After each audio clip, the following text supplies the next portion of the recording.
Welcome back to Dance Studio Owner Life Coaching. I'm Ginger Haithcox, and today I want to talk about what it means when it is difficult to be bored or to just have quiet and stillness in your life. I met up with some of my friends recently, and this topic came up because one of the people was saying how it's difficult to just be bored, to just be still and not have TV playing in the background, no music, no podcast, um, nothing else to kind of distract them from just being in their own thoughts and being still and quiet. And, I talked about this in the Be Still and Know episode a bit, but this is kind of a different nuance. And this is why. Um, as my friend was talking about how it's difficult to just kind of be quiet and be bored and not have something to do, there were some thoughts that came up. And I thought this is really good to talk about because this person is not the only one. So many of us experience this at one point or another in our lives, and it is a real thing that we kind of struggle with from time to time. And that is either the thought that I am not doing anything right now, I need to be doing something. I have to prove myself. I have to show that I work hard. I need to be a hard worker. I need to always be industrious or busy. And in addition to that thought, there's also the thought that I just need some background noise.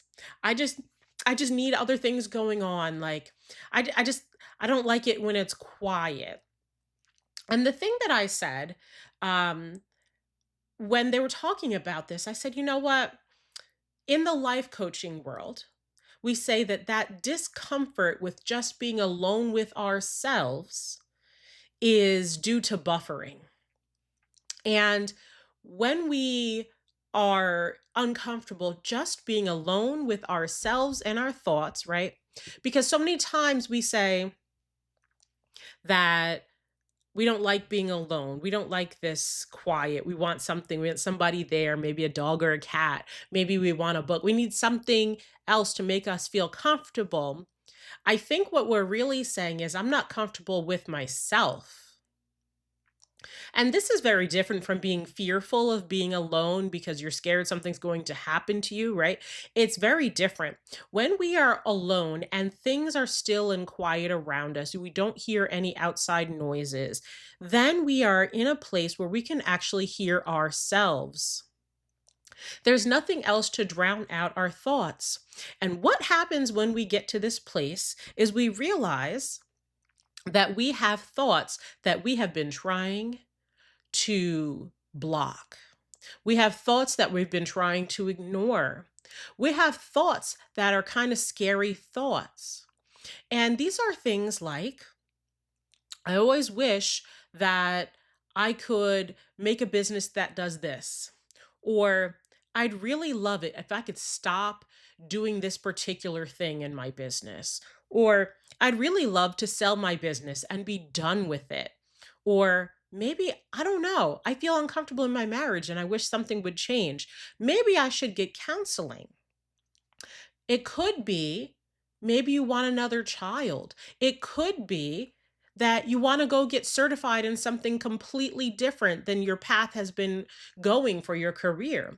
It could be that you always wanted to be a doctor, an artist. It could be that very calling on your life that you were trying to silence that is so uncomfortable. It could be that you know that the thoughts inside of you are telling you you're not taking care of your body, you're not making healthy choices, and you feel bad about it. And instead of wanting to listen to those voices and deal with them, we suppress them. We don't want to hear those noises. If we're scared to be alone because something could happen, well, what's going to happen if you're by yourself in your thoughts? What are the thoughts that are in your mind when things are quiet and still and you just need to process how you're thinking and how you're feeling. You just need to say finally out loud the things that have been quiet on the inside. Maybe it's time to take that thing that you think people will make fun of you for and bring it into fruition. Maybe it is time to take the very thing that you've been thinking, that would be really neat if I could do that one day. What if today is the day? What if today is that one day? What are these thoughts that are in your mind when things are quiet? What are you trying to drown out? What are the things that you're scared to say out loud, maybe to yourself, let alone anyone else? What is it? What is it that maybe it's on the inside and you're like, I don't like my dance company. I want a different thing. I want to do a competition group. I don't want to do a competition group. I would like to completely change my business model. I want to run semesters instead of monthly. I would like more time off and stop teaching this level, even though everybody wants me to be their teacher. These are those thoughts that pop in, right? These are those thoughts that creep up. Then there's the thoughts that we feel like we're judging ourselves and we're criticizing ourselves, making ourselves feel bad about the choices we've made or where we are in our life or how much money we don't have or have. These are the thoughts that creep in that make us feel some type of way. And because we don't want to feel that type of way, we do something else to fill the time. Some people might drink, they might do, you know, activities that get their mind off of it. There's some people who they'll escape to the gym because they'd rather work hard on their fitness than to face what's inside of them that maybe they don't want to face. Maybe they've been through something or they know something about themselves that are afraid that if anyone found out, then they would know about me. My friends, when we're in this mode of buffering, it makes it hard to move forward. It makes us feel like we're stuck because we don't even trust ourselves long enough to be quiet and process through the issues that we have. And I have to tell you, every single last one of us has issues. I don't know a single person without issues. And the funny thing is, we're all convinced that our issues are the thing that are just the worst thing ever, and everyone will judge us for. Yet, every single person who might think that they could judge us for our life choices, the things that we have done, the things that we have or don't have, they have issues too. You see, there is this beautiful equality of humanity. We all have issues. We all have problems. We all have thoughts, hopes, dreams. We all have things that we're trying to buffer where we are not comfortable with ourselves. And this is what's so funny, right? I've always been interested in like the marriage and family counseling end of psychology. I studied it in college. I learned about, I did coursework on it, like it was something that was so interesting to me how a family dynamic works, how you can go through maybe your teen 20s and even 30s having relationships that are short term. And then you go into a relationship with another person for a marriage, right? And that is a long term commitment for years. And the thing is, the same issues that you get in any relationship are going to pop up in a marriage. So what happens is, people typically struggle with intimacy. And I don't mean being physically intimate, because intimacy is actually being seen and being known. For someone to truly know and see you as you are, and then still say, I choose you. True intimacy is being known and knowing, being seen fully for all that you are, not just what you choose to show, not just what you choose to present, not just what you pretend to be. That intimacy that is so difficult in so many marriages is what leads to resentment and fears and breakdown in communication because we don't want someone to actually know what we're thinking. They don't need to know all these things we feel. We can't say what we really feel at times. That is true intimacy. So then, when you look at that, the reason why we struggle with intimacy in relationships is because we struggle with intimacy with ourselves. To know ourselves, to be ourselves, to fully embrace and love all parts of ourselves, to work on ourselves, to keep ourselves healthy, to work on the thoughts and feelings that come to us every single day, to be able to differentiate our thoughts from who we are, to differentiate how we feel from who we are, to define, understand, and know who we are. So often, we define ourselves by our relationships. We say, I'm a wife, I'm a mother, I'm a teacher to these children. But who are you? Those are things that you do. Who are you? You know your name, but do you know who you are? Are you comfortable with who you are? Do you love who you are and all that you do? Are you loving enough of yourself that you take care of yourself? Are you loving enough with yourself to say, I want to work on these things and get stronger in these areas? Do you love yourself enough to face your demons head on and say, when I think these thoughts, I feel very uncomfortable and it makes me feel very, very bad. And instead of trying to avoid feeling bad, we work on the source of that pain that is pulling on us and that tension inside of us that is bubbling over at times when things are quiet and we can't take it anymore.